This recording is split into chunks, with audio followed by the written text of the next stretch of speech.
Online já? Você está ouvindo. Só Tá. que ninguém entrou ainda não. Ah, tá. Porque eu ia falando isso pra ir. Esse negócio é complicado. Mas não deu 1 hora não, né, Gui? Deu... Ainda deu 50 minutos. Ah, nossa, gente. 8h30. Nossa senhora. Isso tem que me render.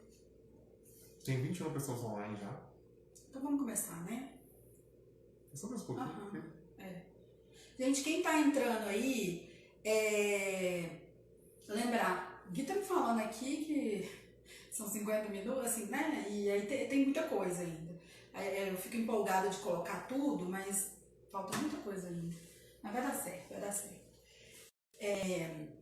Manda aí na setinha aí, naquela setinha, um aviãozinho pra alguém, né? Pra compartilhar a live e tal, que acho que é importante, muita gente precisa desse conteúdo, tá?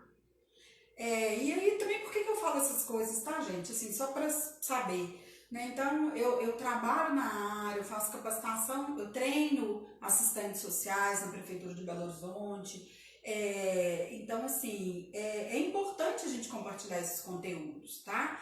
E até pra gente ir trocando também, porque ninguém é dono do saber, né? Aqui é uma troca mesmo e a gente vai aprendendo. Pode dar, tá vendo? Certinho. Aí a gente começa voltando na pergunta, então. Tá. Em quais áreas o assistente social pode atuar? Tem alguém que perguntou em quais áreas a assistente social pode atuar? Letícia, desculpa, Letícia. Gente, são de todas as áreas das políticas sociais. Então, se tem política da assistência, saúde, educação, habitação, lazer, cultura, aí no caso, né, dessas políticas públicas, empresa, jurídico, são aonde tem questão social, onde tem problema de luta de classe, de rico e pobre, tem que ter assistente social, entendeu? Resumindo, né?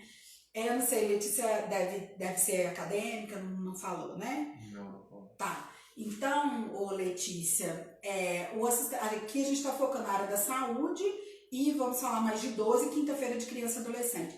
Mas aonde tem questão social, dificuldade desse conflito aí de capital, de trabalho, né, de incluídos e excluídos, aonde tiver essa questão, cabe o assistente social. Tá? Em todas as políticas, saúde, assistência, previdência, que é o tripé da Seguridade Social, né, saúde, previdência e assistência,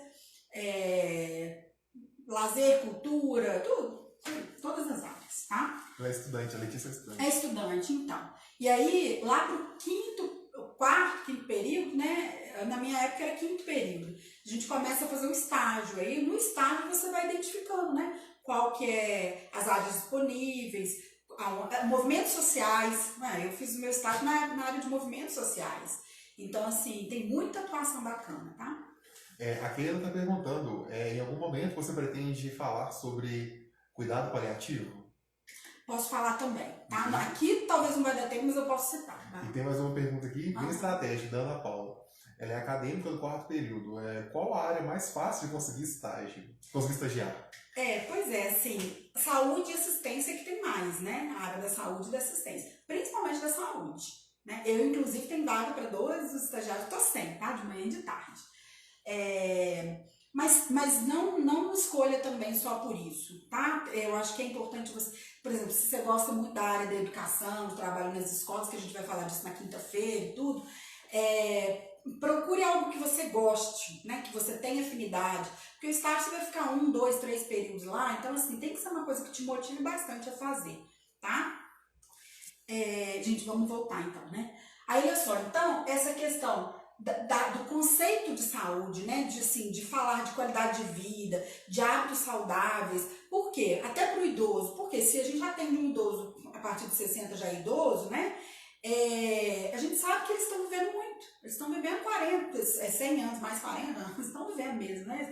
Tirando que a minha irmã não gostou ainda dessa observação, mas está vivendo muito. Então, a gente tem que falar de qualidade de vida e de melhoria dessa vida que eles estão atualmente hoje para ter ganhos na saúde dele, tá? Isso a gente faz dinâmica nos grupos, a gente conversa sobre esse assunto, a gente traz contribuição dos vários profissionais, tá? Vou falar para frente. Questão da sexualidade, trabalho a aposentadoria, violência, isso tudo são temas que a gente trabalha diariamente com os idosos. Aí falar de sexualidade, fala sim. O idoso, gente, é um mito, né? Uma crença que idoso não tem relação sexual, não tem essa questão da sexualidade, da afetividade. Isso é um mito, tá? E, inclusive, o número de idosos com doenças sexualmente transmissíveis é muito grande. Porque os idosos, na época, né, deles lá, eles não tinham o hábito do uso da camisinha, né? Então, assim, é uma discussão muito rica e muito importante isso daqui. Até porque o idoso, gente, ele chega uma época que ele aposentou, os filhos saíram de casa, né? O círculo de amizades dele diminui, as formas de socialização dele diminuem, né? Porque sai do trabalho e tal. E aí, começa a aparecer outras questões, né? Essa questão da sexualidade é um mito, falar que não é um tema para se trabalhar. A questão do trabalho, né? O quanto que o idoso ele perde a identidade dele quando ele aposenta. Então, assim, a gente tem que contribuir nesse processo com o idoso, ele em roda de conversa, em grupos educativos, para ele fazer uma construção de uma nova identidade dele. Né? Quem que é esse idoso hoje? Às vezes trabalhou demais, não pôde estudar, vai voltar a estudar. Às vezes ficou casado com uma pessoa a vida inteira e sofria violência doméstica e agora está se reencontrando na sexualidade. Né? A aposentadoria, que às vezes não dá para nada e ele tem que se reinventar com um novo emprego. Então essas questões são todas questões para a gente trabalhar. Tá? Vou passar, senão, minha filha, não vou sair daqui hoje. Aí o grupo... isso aqui eu passo depois. Peraí. Então, gente, na quinta, até já tá aqui, tá? Que é o tema de criança e adolescente, mas eu vou pular. Atenção primária, gente. Centros de saúde. O que fazer e como fazer, tá? Eu gosto desses termos de como fazer, porque, assim, para quem tá, inclusive, né, acadêmico e tudo, às vezes fica naquela. Como que eu vou articular o conteúdo todo que eu vejo na academia, aquele monte de livro, aquele monte de texto que a gente lê, com o que tem que fazer, tá? Então, olha só. Na atenção primária, que eu falei que são centros de saúde, a primeira noção que a gente tem que ter lá, fora aquele conteúdo teórico todo que eu falei, é a questão do acolhimento. O acolhimento, gente, quando a gente escuta hoje acolhimento no centro de saúde, você acha que é aquele espaço onde a enfermeira, o médico vai estar atendendo para fazer o primeiro atendimento do paciente. O acolhimento que a gente entende na política de humanização do SUS, esse é um acolhimento também, mas o acolhimento que nós do Serviço Social entendemos com base na política de humanização do SUS, é uma postura. Então, como que você vai receber esse paciente, esse usuário no centro de saúde, com a escuta bem apurada, né, criar um vínculo com ele, tá? Isso a gente chama, no Serviço Social, a gente tem uns textos também na saúde pública, que são as tecnologias leves. Então, a fala, a escuta, o vínculo, o cuidado, isso tudo é um tipo de tecnologia também, tá? Então, tecnologia não é só o computador que você vai usar, ou o aparelho de ultrassom que o médico vai usar, ou o aparelho de pressão que a enfermeira vai usar. Isso é uma tecnologia dura, é um equipamento. Mas a tecnologia leve é isso, é a fala, a escuta, o acolhimento, que é uma coisa que nós temos muito para oferecer e para ter nessa troca.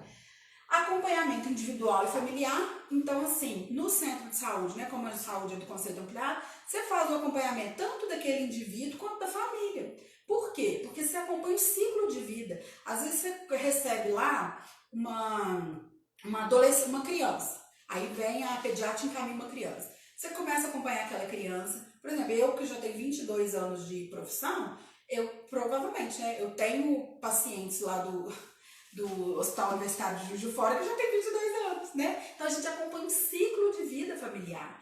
Então o atendimento não é só individual, é familiar também. E aí, o ciclo de vida entra tudo. Você vai acompanhar as crianças que são encaminhadas pela pediatra pra gente, o adolescente, você vai acompanhar a mulher na fase madura, que é a questão da planejamento familiar, discussão com o casal sobre esse planejamento familiar, o que implica, né, definir o número de filhos.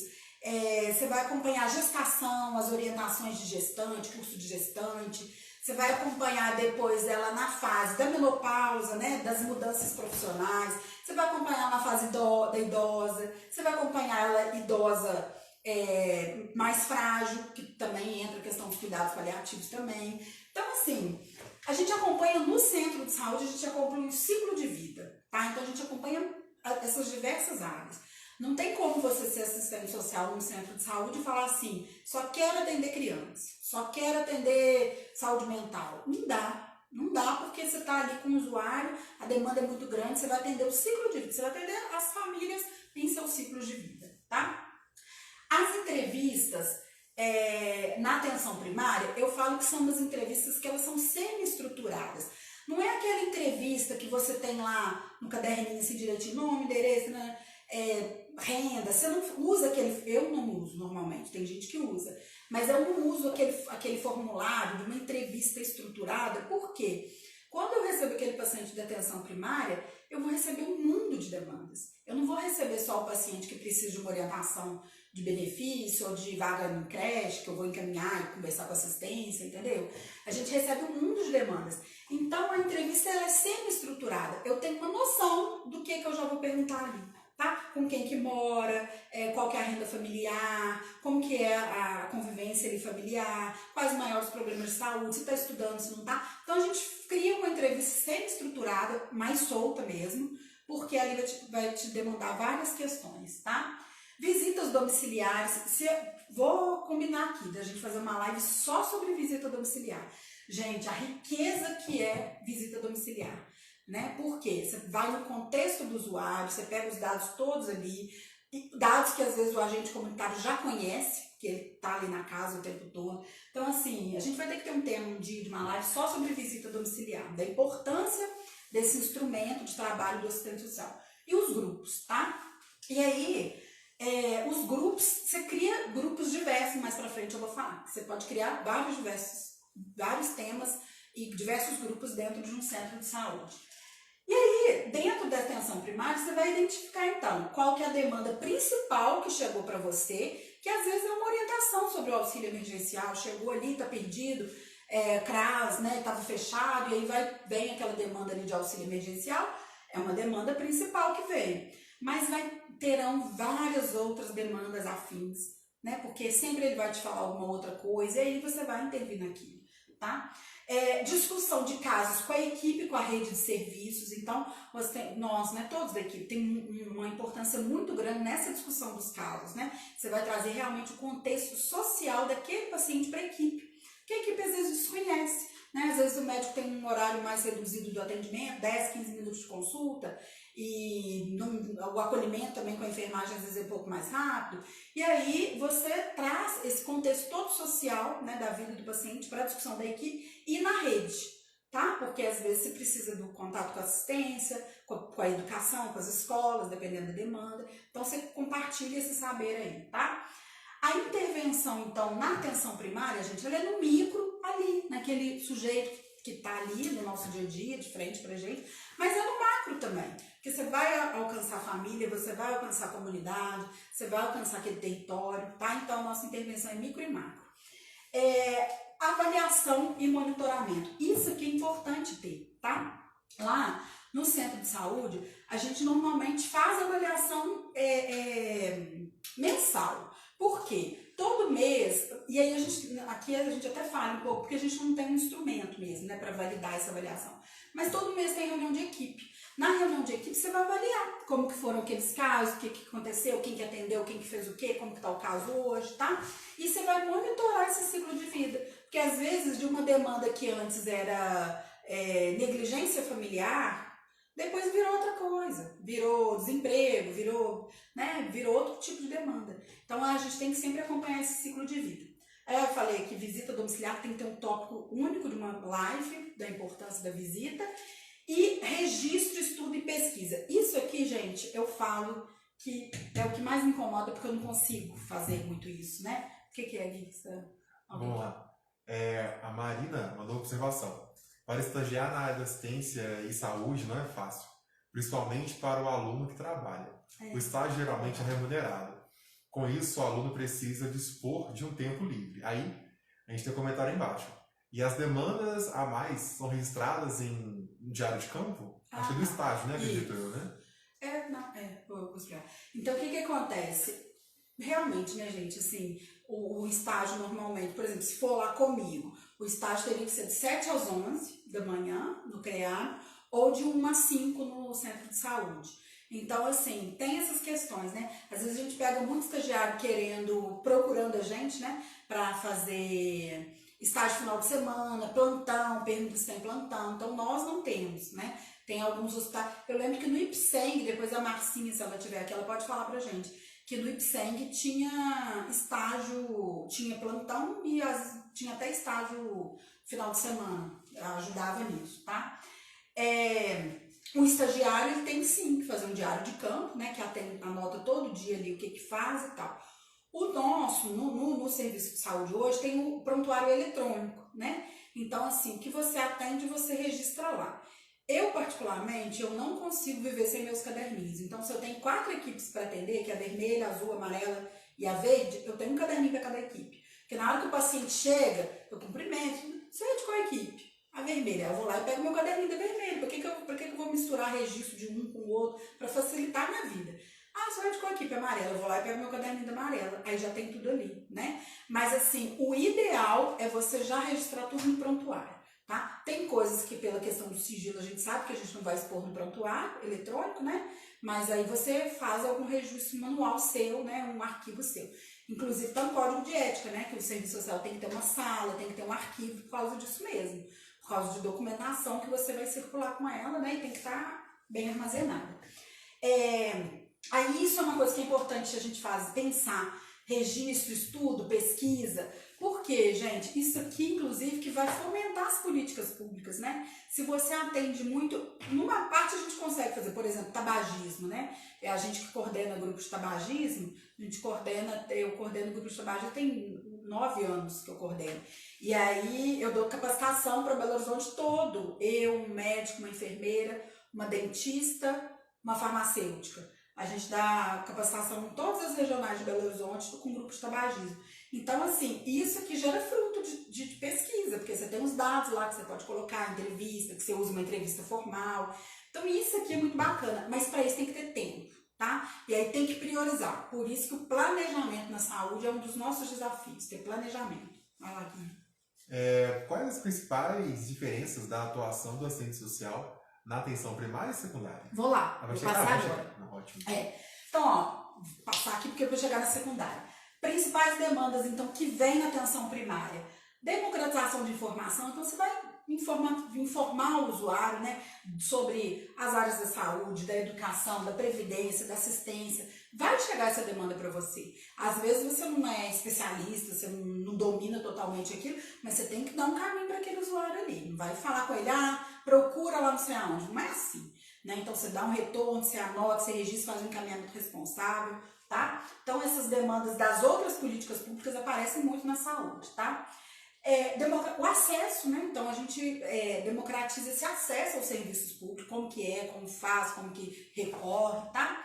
A gente atende, então, gente, que a gente fala que são as expressões da questão social. Eu já tinha falado isso no início. Tudo que é demanda, questão social, a gente atende no centro de saúde, tá?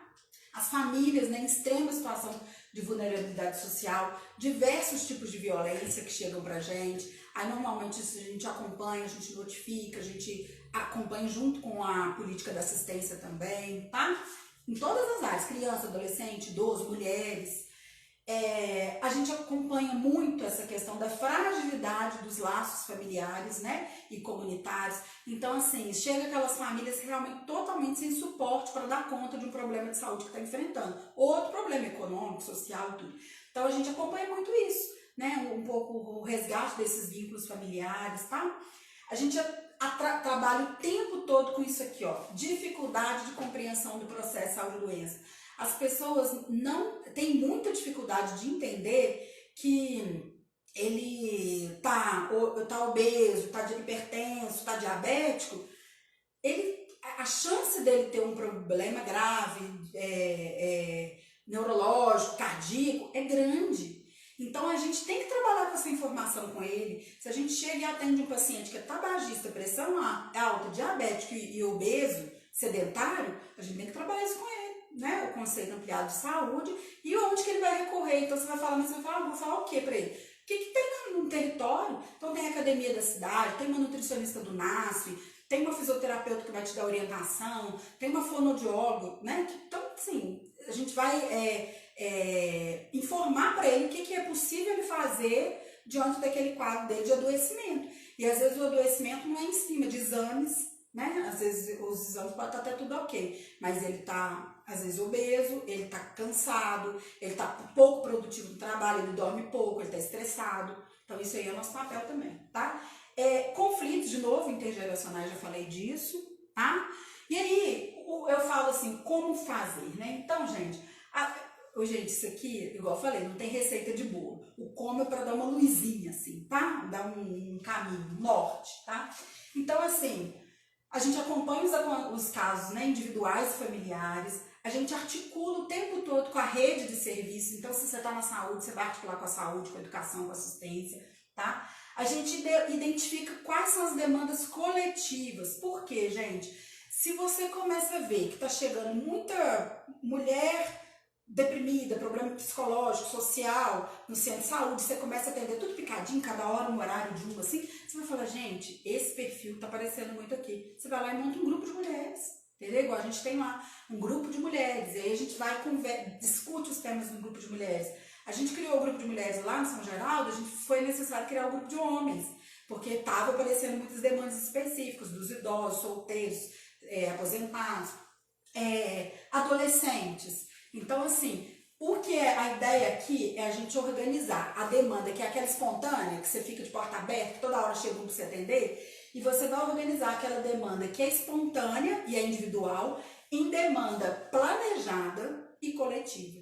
Então, assim, se eu estou atendendo lá, né, no centro de saúde, muitos adolescentes com a questão do autoextermínio, da automutilação. Então, assim, a gente tem que pensar, o que eu posso fazer de mais coletivo para aquilo ali, né? Porque é na coletividade que as alternativas vão saindo, né? Porque às vezes eu vou ter uma abordagem, psicólogo outra, psiquiatra outra, mas você imagina um adolescente conversando com um adolescente sobre o que ele está vivendo. É outra história, né? Coisas que a gente nem viveu, a gente não está vivendo. Então, a ideia no centro de saúde é o seguinte: identifica qual que é a demanda coletiva. Não dá para falar assim, todo centro de saúde tem que ter um grupo de gestantes. Não dá para falar isso. Por quê? Assim, é até uma diretriz, né? Mas por quê? Tem centro de saúde que o público, a maioria é idoso, então o curso de gestante não vai vingar. Tem centro de saúde que a população é super jovem, tipo Taquaril, né? Muito criança, adolescente, tudo.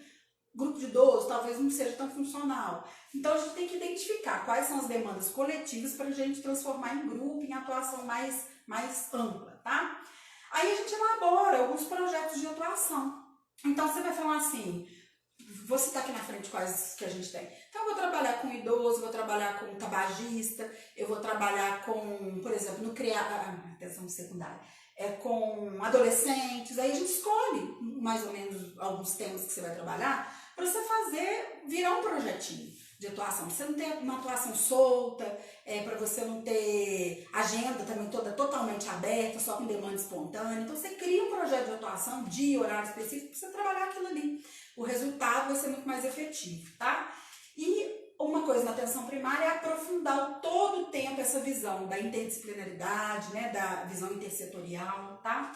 Trabalhar nessa perspectiva da promoção e prevenção dos agravos à saúde. Então, assim, se a gente está no centro de saúde, a gente está falando de comunidade, a gente tem que promover saúde ali, a gente tem que prevenir doenças, e isso a gente pode contribuir muito nos grupos de hipertenso, diabético, que às vezes são pessoas que já estão adoecidas, mas a gente pode fazer um trabalho educativo ali, conversar sobre qualidade de vida, sobre a questão do estresse, da ansiedade, da preocupação. Você vai conversando coisas com eles que vai promover saúde para eles. Tá? Então, esse também é um trabalho educativo do assistente social nos grupos que já tem, às vezes, na comunidade, né? Às vezes, no centro de saúde, uma enfermeira faz um grupo de hipertenso, diabético e faz sozinha. Vai lá contribuir junto, que você vai estar contribuindo no processo de entendimento desse saúde e doença, tá? Capacitação de profissional é uma coisa também que é demandada pra gente também, né? Então, assim, igual eu falei, né? Aqui a gente faz o treinamento dos profissionais do tabagismo, a gente já fez da hanseníase também, estagiários quando a gente tem, residentes que a gente tem, né? Aqui em Belo Horizonte eu sou tutora dos residentes do serviço social na área da saúde, então a gente tem uma turma de residentes, eu acompanho os residentes, e então tem essas demandas todas na área da saúde, tá? Aí ainda como fazer, né, que eu estou falando. Então, ter clareza daquele referencial teórico antes de organizar qualquer atividade. Então, qualquer atividade que você pensar, você tem que lembrar, não, com base em quê, com que teoria que eu vou planejar isso aqui. Não é uma coisa solta, né? Os grupos, né? Os grupos, a gente faz um estudo da demanda, né? Qual a demanda que você mais atende? Você discute ampliado com a equipe para ver se aquela proposta sua ou a que apareceu é viável, é possível. Você faz a elaboração do projeto, gente, junto com mais alguém de outra área, porque senão vira um projeto do assistente social. E não é, a gente quer um projeto coletivo. Então é legal você ter uma enfermeira envolvida, você ter uma psicóloga envolvida no projeto que você está propondo, tá? E principalmente ciência da gerência e apoio. A gente tem que buscar isso aqui. Porque você vai desenvolver o projeto sem a gerente nem paciente e não apoiar o projeto, a chance dele dar errado é muito grande, tá? Aí você vai elaborar a proposta, então, de algum grupo com uma justificativa bacana, o objetivo claro daquele grupo, qual que é a metodologia que você vai usar, definir dia, horário de atendimento, como que vai ser, como vai funcionar o grupo, tá? E avaliação constante. Vamos avaliar se esse grupo está funcionando, se não está, se tem que mudar alguma coisa. Lá no CREA, por exemplo, a gente montou um grupo para pais, né, das crianças que fazem acompanhamento na reabilitação. O grupo não vingou. Já o grupo de paciente ostomizado, que é aquele que usa bolsinha, e paciente amputado, tá bombando. Então, a gente tem que ver, né, o momento de cada um, ver a instituição, ver tudo, tá? Ter cronograma definido previamente, né? Então, assim, eu gosto muito do grupo fixo, tipo assim, toda terça-feira, 1h30 é o grupo de mulheres, entendeu? Toda segunda, quarta-feira do mês é o grupo de paciente amputado, isso no secundário. Então, ter clareza disso facilita seu trabalho, você para de fazer questão de demanda espontânea. Como é que tá o tema aí, Gui? Ó, nós temos mais 20 minutos. Deus me livre. E tem uma pergunta assim, se não me engano, nem a Letícia pediu algumas dicas de projetos para desenvolver com jovens e idosos.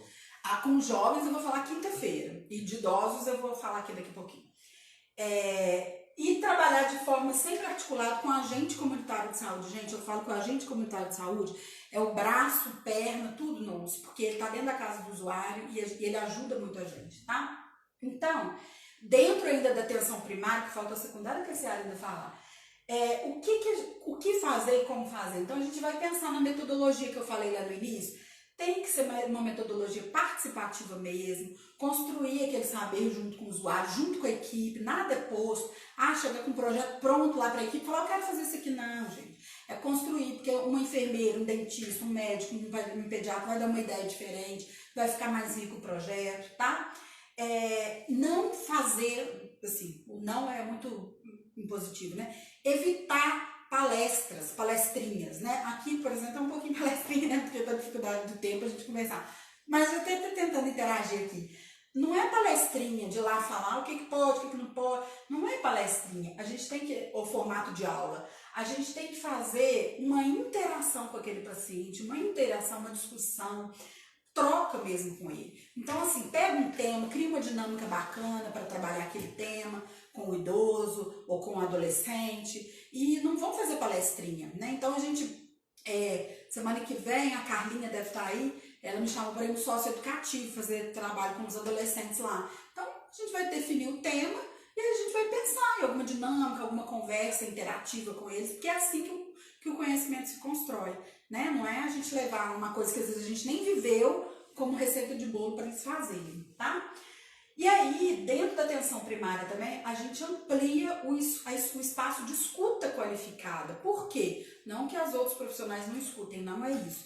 Mas a nossa escuta, a gente percebe que é diferenciada, né? Porque a gente tem aquela visão do todo do paciente, o nosso olhar não é só no biológico, a gente é no olhar no social, no econômico, no político, na cultura, no lazer. Então, assim, realmente a gente traz esse componente da escuta qualificada dentro de um centro de saúde, tá? E aí, quando a gente faz uma escuta qualificada e os outros profissionais não têm essa prática, eles até não digo que aprendem com a gente, mas eles até passam a ter um olhar também diferenciado, entendeu? Eu lembro disso, gente, o Dr. Flávio Monteiro, de Carvalho, lá no IPSENG, atenção terciária, a gente fazia grupo dentro do hospital, atenção terciária, paciente internado. E aí o Dr. Flávio Monteiro falava assim, nossa, Gente, para qualquer profissional sempre tem que ter uma perguntinha a mais. Então, assim, qualquer coisa o paciente falou, ficou naquilo ali, tem que ter uma perguntinha a mais, que é a perguntinha a mais que vai abrir porta para você tentar entender qual que é aquela demanda ali e como você pode ajudar. Então, essa escuta é muito importante, tá? Uma coisa que a gente ajuda muito também na atenção primária é aperfeiçoar o processo de trabalho, né, coletivo. E visando o quê? Que as ações sejam mais efetivas, né? Então, se a gente é um profissional que é formado para trabalhar com a coletividade, a gente pode contribuir isso nas equipes, né? Muitos profissionais dentro do centro de saúde são formados para agir mais no individual, né? E aí a gente tem muito esse perfil do coletivo, tá? E muitos que são formados e acostumados com um atendimento só individual, sem essa visão mais do coletivo, do social e tudo, às vezes não fica no centro de saúde, não dá conta, entendeu? Tem profissionais, às vezes, da equipe do NASF que gosta mais. Eu já tive, né, profissionais que, às vezes, excelente profissional, mas gostava de ficar no escritório atendendo o paciente, né, com horário marcadinho. Tem o perfil do NASF, que são aqueles grupos educativos. Assistente social também, que às vezes gosta de ficar lá na sala esperando para atender, não tem aquela perspectiva de fazer as visitas, fazer os grupos. Então, cada um é perfil, tá? A gente também ajuda muito nessa coisa de compartilhar o saber, a informação, o compromisso com o aprendizado o tempo todo, né? Isso a gente tem que ter para nós mesmos. Não é que você tem 1 ano, 2, 3 formado que você não vai ter o compromisso, tá? A gente tá falando rápido porque falta atenção secundária e terciária ainda. Fica até com pena, fica meio, né, corrido, né, Gui? Mas vai ser assim. Então lá, agora atenção secundária. Mesma coisa também da atenção primária. Pensar a análise institucional, né? Que ambulatório que é esse? Onde que eu estou trabalhando? Normalmente é o PAN, né? O PAN do Sagrada Família, o PAN, tem os diversos ambulatórios, né? Das especialidades, né? Então, cardiologia, doenças de infecção, DIP, né? Doenças infectoparasitárias, tem vários ambulatórios. E aí, você vai pensar, então, como que é a atuação de um assistente social dentro de um ambulatório, tá? Estudar análise institucional, que instituição que é essa que eu tô, o que ela pretende, o que ela atende, como que ela reage, quais são as relações de forças que estão estabelecidas ali, qual projeto que está em disputa. Às vezes você está num ambulatório, no atendimento até de alguma clínica, vamos pensar então coisa privada, numa clínica de hemodiálise que você está atendendo, às vezes você vê que tem um projeto lá econômico em disputa ali, então como que você vai se posicionar diante daquilo? Isso é importante, tá? Pensar, né, no projeto ético-político do assistente social e na defesa intransigente dos direitos dos usuários, tá? Isso aí está no nosso código de ética, gente. Defesa intransigente dos direitos dos usuários. Não pode esquecer disso nunca. A metodologia também, construtivista, ativa. A metodologia de trabalho em grupos, em ambulatório, é muito bacana porque você consegue delimitar mais o seu objeto de trabalho. Por exemplo, se lá já no secundário, né, que é lá onde eu estou no secundário, no centro de reabilitação, lá eu não vou fazer grupo de tudo, lá tem um público específico. Então lá, centro de reabilitação, a gente trabalha com reabilitação de idoso, criança, adolescente, paciente amputado, paciente ostomizado. Então quando a gente atuando lá, o que a gente montou? A gente montou um grupo para paciente ostomizado, aqueles que usam bolsinha. Então, a gente tem um grupo para isso, para atender o paciente e a família. A gente monta um grupo para paciente amputado, para atender paciente e família, com as várias demandas, né? Da questão da identidade, da questão do preconceito, da questão dos direitos. Então, você tem que entender onde você está e o que você vai montar, tá? Participação popular, né? Os movimentos sociais, as associações, né? Então, assim, por exemplo, como que eu vou incentivar se eu estou num ambulatório, nível secundário, saí já do posto, estou lá no ambulatório, como que eu vou incentivar que as pessoas tenham participação popular, né? E se eu não estou lá na comunidade para chamar para o Conselho Local de Saúde, tudo, você pode falar disso. Encaminhe então para as associações, por exemplo, lá no CREAB tem o grupo dos pacientes ostomizados. A gente fez um contato, a gente foi lá visitar, eu e a psicóloga, a gente foi lá visitar a Associação dos Ostomizados, ver o que a associação oferecia, incentivar a participação dos usuários na associação, porque defende direitos deles. Então, a gente tem que conhecer a rede, tá? Interdisciplinaridade e interdissetorialidade também no secundário. Aí, no secundário, gente, olha só, acolhimento, todo lugar tem que ter, né? Como que você vai acolher aquele usuário? O acolhimento normalmente é individual e familiar. Familiar porque, gente, às vezes a fragilidade do paciente, do ambulatório, às vezes é um paciente com câncer, às vezes é um paciente com pós-operatório de cirurgia, às vezes é um paciente bem fragilizado em alguma doença específica, né, que está tratando ali cardiopatia, algum problema de saúde, câncer e tal. E aí, às vezes, a fragilidade do paciente nos leva a atender mais a família do que o próprio paciente. Tá? Então, isso aí no ambulatório tem essa característica. O foco é muito grande na família também. A entrevista aqui já pode ser mais estruturada. Na atenção primária, eu falei que é uma entrevista semi-estruturada. Você vai colocar lá, você vai deixar bem aberto, você vai conhecer o mundo do paciente, né? Agora aqui você já pode focar mais. Então, por exemplo, no ambulatório, a gente tem uma entrevista lá específica para o paciente ostomizado, né? Já é bem direcionada para ele. A gente tem uma entrevista específica para o paciente da neurologia adulto. Então, tá bem delimitado já, porque você está num ambulatório específico. Você não vai querer e nem vai conseguir abraçar o mundo. Então, você tem que focar em alguma coisa, tá? A intervenção é micro também, né? E aí você, lá na atenção primária, eu falei que era micro e macro, que você atua também na comunidade, em tudo.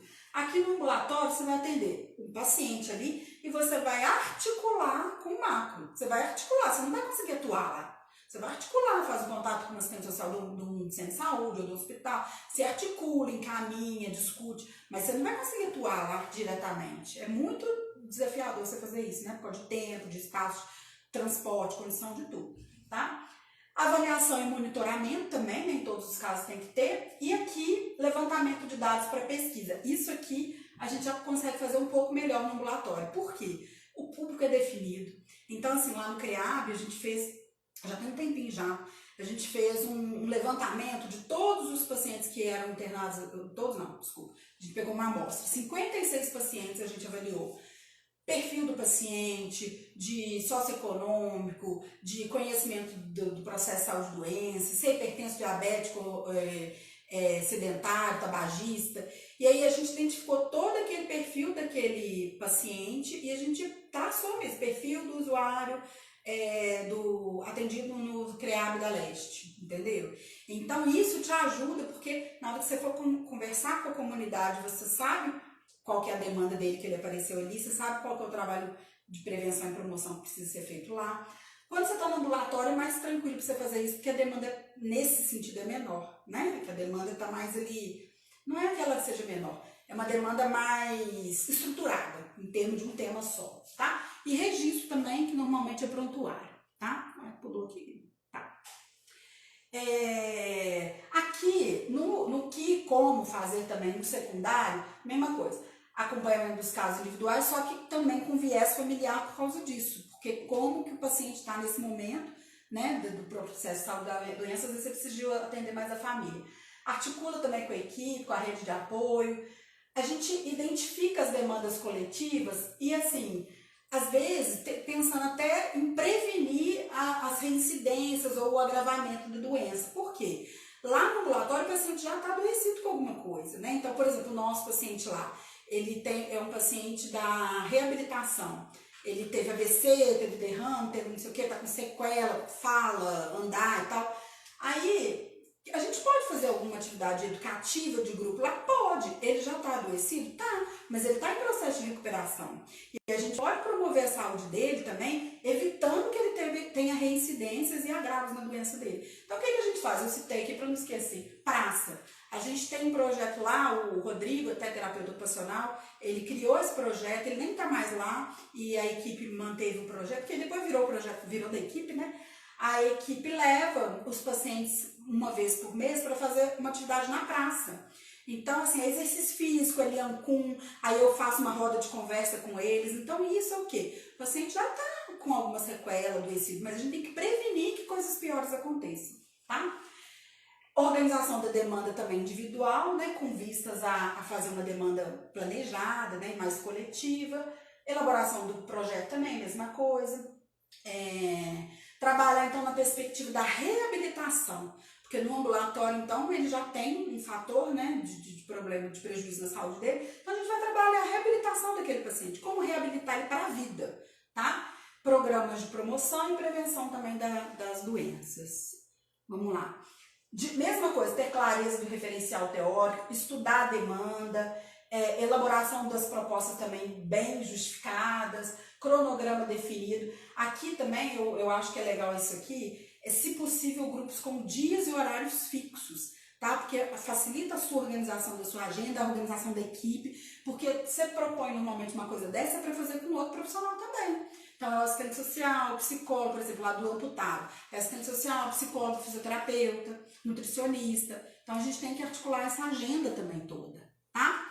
Ah lá, então, quem pediu exemplos aí de atuação? Na atenção secundária, no ambulatório, sei que eu estou citando algumas que eu já trabalhei muito, tá? Então, por exemplo, a gente trabalhava com um paciente traqueostomizado, aquele que teve um câncer de laringe, alguma coisa, que foi aquela traqueostoma aqui. Aí você ia fazer, a gente fazia um grupo pré-operatório, pós-operatório e um grupo ainda no período da internação dele. Isso era lá em Juiz de Fora, ó, muitos anos. Esse grupo ficou lá por muitos anos ainda, eu acho até que tem ainda. Então, porque o paciente traqueostomizado, você imagina a dificuldade dele, né? Daquela voz robotizada, assim, tudo. Socialização, direitos, trabalho. Então, a gente fazia um grupo pré-operatório, antes da cirurgia, preparar esse paciente e a família para o que ele ia passar. No momento da pós-cirurgia, né? Dentro da enfermaria, algumas orientações. E o após a alta, para a socialização e o convívio deles, tá? Dos pacientes traqueostomizados. Tuberculose é uma doença muito social, né? Assim, pelo contágio, pelo contato, tudo. E aí a gente também faz um acompanhamento de ambulatório desses pacientes da tuberculose, né? Orientações do dia a dia, de contágio, identificação dos contatos na casa, a gente tinha todo o trabalho. Hanseníase também, tá? Então também tem, porque eu trabalho com a questão da hanseníase, tem a questão do tratamento em si, que é demorado e tal. A gente fazia um trabalho com essas famílias. Paciente HIV, né? Então a gente estuda dentro de ambulatório, tá? Era no caso no ambulatório do hospital universitário. Paciente com câncer, né? Então no ambulatório do IPSENG a gente tinha um grupo, eu, enfermeira, médico, tudo, que era o grupo Aconchego, a gente fazia ambulatórios, grupos para o paciente com câncer, né? Para trabalhar essa questão da identidade dele, dos direitos, da família e tal. Paciente ostomizado, que é o que eu já falei, no CREAB, a gente tem um grupo específico para trabalhar com esses pacientes ostomizados, amputados também falei, e pessoas com deficiência. Então, esses aqui são um dos que eu já trabalhei, tá? Então, e para isso tudo aqui cabe intervenção do serviço social, cabe articulação com a equipe, cabe um trabalho bacana na atenção secundária, tá? E na atenção terciária, falando assim, quanto tempo falta aqui? 5 minutos. Ah, Jesus, nossa senhora.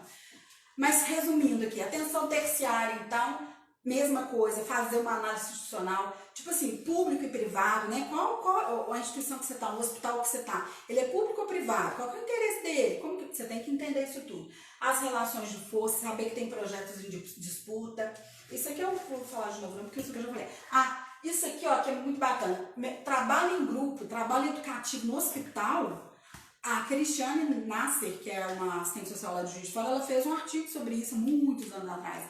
Então, assim, é possível assim, fazer trabalho educativo dentro de um hospital com um paciente que já está adoecido, né, que está no processo de recuperação da sua saúde, porque ele não é só diabético, ele não é só hipertenso, ele não tem só o câncer, ele tem todo um aspecto, né, familiar, social.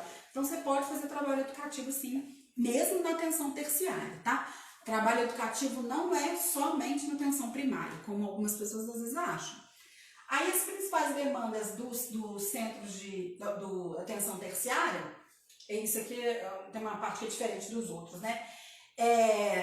Fragilidade também dos laços familiares e comunitários, quando a gente pega muito idoso que às vezes não tem, né, o núcleo familiar lá constituído para recebê-lo.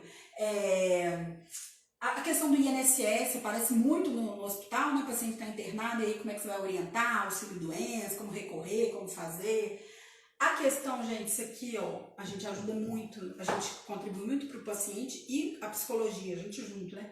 Trabalhar a questão da finitude, porque a gente atende muito paciente que está indo embora.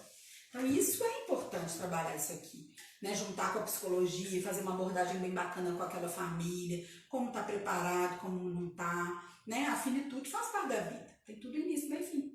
É difícil pra gente falar disso, mas a gente tem que conversar sobre essas coisas. Senão ele vai passar batido e às vezes isso é uma angústia que ele vai levar para pós-alto, ou ele ou a família, tá? E aí orientações práticas também em hospital tem muito, né, gente? Registro de nascimento, registro de óbito, apoio psicossocial mesmo, qual que é a rede de apoio que aquele paciente vai ter após a alta, que aí o assistente social do hospital vai fazer contato lá com a atenção primária, com o secundário, quando necessário, né? Os encaminhamentos responsáveis, isso tudo é que a gente fala no hospital. A minha experiência de hospital era no IPSENG, de Belo Horizonte, no Hospital Sara Kubitschek, lá em Brasília. Tinha até umas amigas aí que são de Brasília, do Hospital Sara. Não, daqui a Deuserida de Belo Horizonte, Ana Maurícia, as meninas do Sara de Brasília estavam aí também. Então, eu tinha que falar um dia todo do Sara, porque o Sara é maravilhoso, né? Porque é um hospital de reabilitação que se reabilita realmente para a vida. Então, as atividades lá, né, da equipe toda, era levar o paciente para reabilitar num cinema, num teatro, num parque, num clube, jogando, fazendo jogos, atividades que ele realmente tem a prática da reabilitação, tá? Deixa eu ver aqui que tá acabando, gente. E aí, isso aqui é bem parecido também, né, no atenção terciária. Deixa eu ver se tem alguma coisa diferente aqui. Não, em geral, né, o que e como fazer é muito parecido com a atenção primária e secundária, tá? Aí, isso que eu queria citar aqui. Então, na atenção terciária, tá acabando, Gui? Tá? Quanto tempo? 9 horas agora, né? Nosso horário de encerramento. Não, mas vai... 9h10, nosso limite. Que é o limite? Tá, então vou acabar aqui, que tá acabando, tá, gente? Então, assim, aí no hospital, então, atenção terciária, por exemplo, né? Lá no hospital da universidade, então, de Juiz de Fora, a gente tinha trabalhos específicos com as mulheres, né, da clínica de mulheres, com a pediatria, então grupos educativos, orientações dentro do hospital mesmo, em grupo também, individual e em grupo. No Hospital Sofia Feldman, né, que eu fiz um trabalho há muitos anos atrás, eram com as gestantes, né, tem todo um trabalho com gestante. No IPSENG a gente tinha atividades voltadas dentro da enfermaria para a cirurgia de mulheres e na maternidade e na pediatria. Então, assim, trabalhos também de orientação, de grupo. No Hospital Sara, né, que eu já falei aqui, é a reabilitação, mas pensar uma reabilitação para a vida mesmo, né? Voltar com esse paciente para fazer as coisas que ele fazia antes, mas às vezes de uma forma diferente. Ele talvez faça a mesma coisa, mas de uma forma diferente. Então, assim, tem muita coisa pra gente fazer. Deixa eu ver, eu acho que agora acabou. Falei correndo. Vou voltar aqui. E aí, gente, então, é muita coisa bacana. O que é? Isso aqui, Gui? Tá. Lembrar, o que tá me lembrando? O grupo do WhatsApp, então, ele vai estar aberto amanhã, quarta-feira, de 7 às 11. Quem não tiver no grupo do WhatsApp, entra no link da bio, né? Isso, então, só pra vocês entenderem, gente. Já temos 2 grupos. E para entrar no segundo grupo, né? O primeiro tá cheio, é só procurar o link na bio. E lá você entra. Só que acontece? Os grupos, né? Como a gente não... O foco é a aula, a gente não deixou o grupo aberto. O grupo tá fechado. O que aconteceu? Hoje, devido ao nosso tempo estar um pouco mais contado, muitas perguntas que surgiram aqui, eu não consegui ler para ela. Então, faz o seguinte. Amanhã, os grupos do WhatsApp, 1, 2 ou 3, não importa, vão estar abertos de 7 às 11. Então, caso a sua dúvida, a gente não tenha conseguido lê-la aqui, manda amanhã no grupo, porque quando a gente começar a aula de quinta-feira, a gente já começa a aula respondendo. Tá bom? Então, não esquece, amanhã, de 7 às 11, o grupo vai estar aberto. Você consegue enviar pergunta, sugestão, o que você vai julgar importante. De acordo com o que a gente lê amanhã de manhã, a gente vai adaptar a live de quinta-feira. Beleza? Ótimo. E aí, para entrar no grupo, tá no link da bio lá. E lembrem, no meu Instagram aí, teve um sorteio. O que é? Tá. Teve um sorteio. Esqueci. Tem um sorteio aí de livros do social. E aí, então, você tem que me seguir lá no... gente, as regrinhas estão lá. Tá tudo lá as regrinhas, né? Tem que me seguir no Instagram. Eu tô uma youtuber, hein? Youtuber e blogueira. Tem que me seguir no Instagram e marcar 2 assistentes sociais lá nesse post. A gente vai fazer o sorteio dia 21, eu acho. Isso. Tá? Gente, Acabou? Isso. E só destacando que a aula é quinta-feira, tá, gente? A aula é quinta-feira. Algumas pessoas falam que é amanhã, Não. mas quinta-feira a gente vai ter aula, tá bom? Quinta-feira, 7h30 aqui, a gente tem a segunda aula, tá? Eu espero vocês. Põe as perguntas lá amanhã, porque hoje realmente foi muito corrido, tá? Gente, muito obrigada. Espero que tenha contribuído aí pra vocês, tá bom? Beijo grande. Vai desligar? Pra não cair.